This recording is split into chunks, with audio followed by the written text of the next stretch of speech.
ভালোবাসার মানুষটাকে নিজের হাতে রান্না করে খাওয়াতে পারলে কিন্তু নিজের মনের মধ্যে আলাদা একটা শান্তি কাজ করে। আসসালামু আলাইকুম, সবাই কেমন আছেন? আশা করছি সবাই ভালো আছেন। আলহামদুলিল্লাহ, আল্লাহ তাআলার অশেষ রহমতে আমরাও ভালো আছি। চলে এলাম আপনাদের সাথে প্রতিদিনের মতো আর একটি ডেইলি লাইফস্টাইল ব্লগ শেয়ার করতে। আশা করছি আপনাদের কাছে আজকের ভিডিওটি ভালো লাগবে। আমি যেহেতু ডেইলি লাইফস্টাইল ব্লগ শেয়ার করি, তাই আমি চেষ্টা করি আমার প্রতিদিনের রান্নাবান্না, কাজকর্ম সব কিছুই ভিডিওর মাধ্যমে আপনাদের সাথে তুলে ধরার জন্য। বড় ভাবির বাসায় দাওয়াত ছিল, তো ভাবির বাসায় দাওয়াতে যাওয়ার জন্যই ছোট বাবুদের জন্য কেক, তারপর চিপস, ঠান্ডা এগুলো কিনে নিয়েছিলাম আর কি। তারপরেই তো ভাবির এখানে চলে আসি। এই ভিডিওটি আমি ছোট্ট করে আপনাদের সাথে শেয়ার করেছিলাম এর আগেও। তো এই ভিডিওর শুরুতেই এই ভিডিওটা আমি অ্যাড করে দিয়েছি, কারণ অনেক ভিডিও আমার রাখা আছে যেগুলো আপনাদের সাথে রেগুলার শেয়ার করতে পারছি না। সামনে তো রোজার মাস চলে আসছে, চিন্তা করছি যে এই ভিডিওগুলো কি করব। যেসব ভিডিওগুলো করা আছে সেগুলো দেখা যায় একটা ভিডিও করতে গেলে কিন্তু একটু কষ্ট হয়, কেটে দিতেও কিন্তু পারবো না, ভালো লাগবে না। তো একটু একটু করে ভিডিওর মধ্যে মধ্যে আপনাদের সাথে শেয়ার করে দিব আর কি। ভাবি প্রথমে পিঠার দাওয়াত দিয়েছিল, তারপর একদম ফুল রান্না বান্না করে আমরা ফ্যামিলির সবাই গিয়েছিলাম, একসাথে বসে সবাই খাওয়া দাওয়া করি আর কি। আর আমার হাজব্যান্ডও ছিল তখন।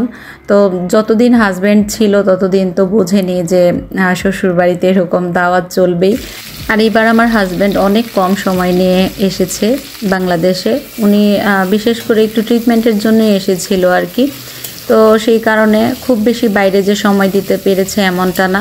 আমিও অন্যবার যেমন উনি আসলে বাসায় একটু প্রোগ্রাম করি, সবাই আসে, এরকম ধরনের কোনো প্রোগ্রাম রাখতে পারিনি, যেহেতু খুবই অল্প সময় নিয়ে এসেছে। আর এসেছিল ট্রিটমেন্টের জন্য, একটু অসুস্থ ছিল মাঝে। তো সব কিছু মিলে ওইভাবে মন মানসিকতা ভালো ছিল না যে ওইভাবে কোনো প্রোগ্রাম রাখবো। আমি শুধু চেষ্টা করেছি ওনার কিভাবে ভালো লাগবে বা ওনার শরীরের যত্নটা কিভাবে নিলে উনি প্রপার সুস্থ হয়ে আবার বিদেশ ফিরে যেতে পারবে, এইসব টেনশন ছিল আর কি মাথার মধ্যে। কারণ যেহেতু আমাদের থেকে অনেকটাই দূরে থাকে, তো সেই কারণে অসুস্থ থাকলে কিন্তু একটু টেনশনও লাগে। তো এইসব বিষয়গুলো মাথায় রেখেই আমার সব কিছু সবসময় ওনার দিকে প্রপার খেয়াল রাখতে হয়েছে। আর এসব কারণেই কিন্তু আপনাদের সাথে রেগুলার ওইভাবে ভিডিও শেয়ার করতে পারিনি। আর অসুস্থ অবস্থায় দেখবেন সবসময় ঘরে পড়ে থাকলেও ভালো লাগে না, মাঝে মধ্যে আমরা চেষ্টা করেছি একটু বাইরে চলে যাওয়ার জন্য। এবার আমার হাজব্যান্ড আসার পর পুরোপুরি একদম অন্যরকমভাবে আমরা সময় কাটিয়েছি। ঘরে একদম অনেক বেশি রান্না বাড়া এরকম কোনো কিছু না, যখন যতটুকু পেরেছি রান্না করেছি। তারপর যতটা সময় পেয়েছি আমরা বাইরে সময় কাটিয়েছি, দরকার হয় একটু বাইরে থেকে খাওয়া দাওয়া করে এসেছি। এরকমভাবে এবার আমাদের বিশেষ করে সময়গুলো কেটেছে আর কি। তো সকালের দিকে একটু রান্না বান্না করে তারপর দুজনে বসে একটু কফি খাই। কফি খেয়ে আবার চিন্তা করছিলাম যে আমরা একটু বাইরের দিকে ঘুরে আসব, বাইরে ঘুরে আসলে ভালো লাগবে। ছোট মেয়ে স্কুলে চলে গিয়েছে আর বড় মেয়ে ইফরাত বাবুকে নিয়ে ঘুমিয়ে আছে। তো এই সময়টা আমরা দুজন চিন্তা করছিলাম যে একটু বাইরে থেকে ঘুরেই আসি, ঘরের ভিতর ভালো লাগছিল না কারোই। তারপর দুজনেই একদম সিম্পলভাবে রেডি হয়ে বের হয়ে যায় বাইরে। আর নরসিংদীর ভিতরে ঘোরাফেরার চিন্তা করলেই মাথায় আগে আসে মেঘনা নদীর তীরে ঘুরতে যাব। ওই সাইডটাতেই ঘুরতে ভালো লাগে, বিশেষ করে নরসিংদীর শহরের ভিতরে যেহেতু পড়েছে। একদম বাইরের সাইডে যেতে গেলে তো একটু প্ল্যান করে যেতে হয়। আর আমাদের কাছেও ভালো লাগে, একটু নিরিবিলি পরিবেশ খুঁজে আমরা ওইভাবে বসে সময় কাটানোর চেষ্টা করি আর কি। যদিও এখন নদীতে ওইভাবে পানি নাই, কিন্তু ওই প্লেসটাতে গেলে দেখবেন যে মন এমনিতেই ভালো হয়ে যায়। সুন্দর সুন্দর গার্ডেন করেছে, রেস্টুরেন্ট আছে। তাছাড়া আপনি যদি একটু নিরিবিলি হাঁটতে চান, সামনে সুন্দর পথ পেয়ে যাবেন, একদম গ্রামের সাইডে ঢুকেছে। তো সেখানেও কিন্তু ভালো লাগবে। আমরা এই সাইডটাতে আগেও হেঁটেছি, গত বছর যখন আমার হাজব্যান্ড এসেছিল তখন এখানে খুব সুন্দর সময় কাটিয়েছিলাম, ছবি তুলেছি, ভিডিও করেছি, সেগুলোই মনে হচ্ছিল আর কি। আমার হাজব্যান্ডের মন না এবার বিশেষ করে একটু একটু খারাপই ছিল। ওনার অসুস্থতাটা উনি নিতে পারছিল না। ওনার লাইফে ওনাকে আমি অসুস্থ হতে কমই দেখেছি। আমরা যেমন একটু অসুস্থ হয়ে পড়লে ওষুধ খেয়ে নিচ্ছি, ওনাকে লাইফে আমি ওষুধ খাওয়াতে গেলেও আমার অনেক প্যারা নিতে হয়েছে। অনেক অসুস্থ হয়ে পড়লেও ওষুধ খেতে চায় না।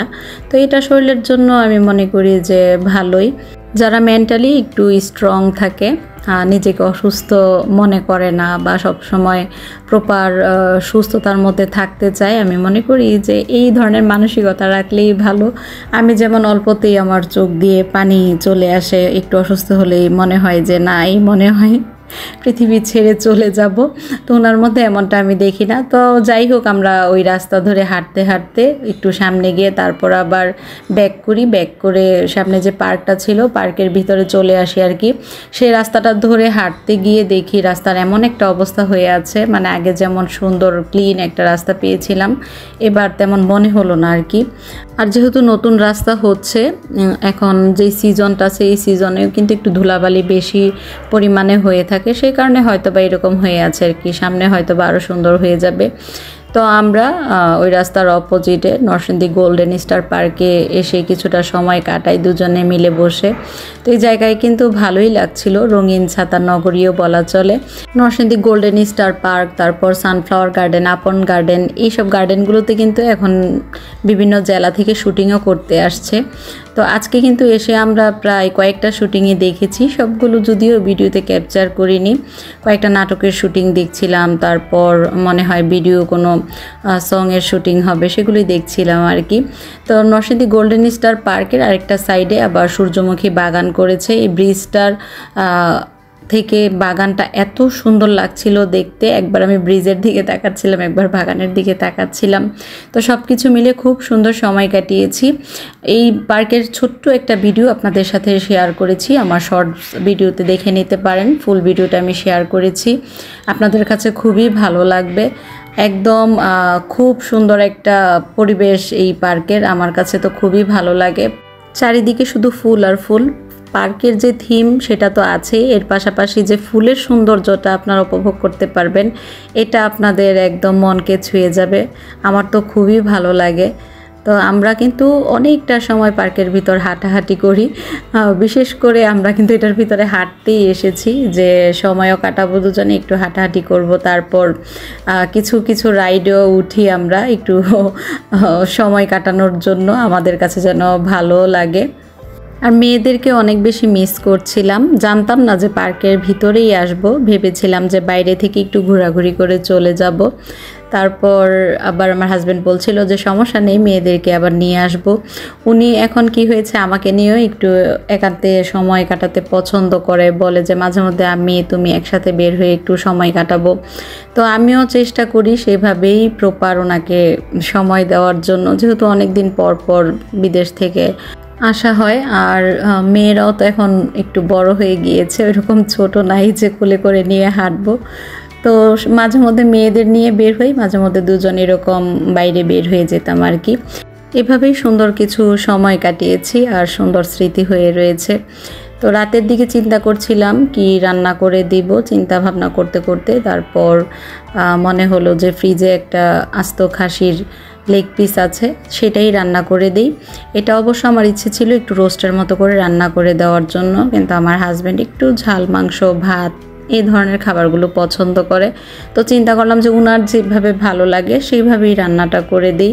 তা আমার ভুল হয়েছে কি, এই খাসির মাংসের টুকরাটাকে যদি একটু খণ্ড করে নিতাম সেক্ষেত্রে খেতে মনে হয় আরও ভালো হতো, একদম এরকম আস্ত না করে, যেহেতু রোস্ট রান্না করিনি বা ওইভাবে কাচিতে দিইনি, সেটা খেতে আরও ভালো হতো। তো যাই হোক, যেভাবে মাংস রান্না করি, হলুদ, মরিচ, আদা রসুন বাটা, একটু জিরার গুঁড়া, একটু ধনিয়ার গুঁড়া, এলাচি, দারচিনি, তেজপাতা, একটু গোলমরিচের গুঁড়া, 2টা লং দিয়ে প্রথমে ভালোভাবে কষিয়ে নিয়েছি। আর সামান্য পরিমাণ একটু গুঁড়ো দুধ দিয়েছিলাম আর কি।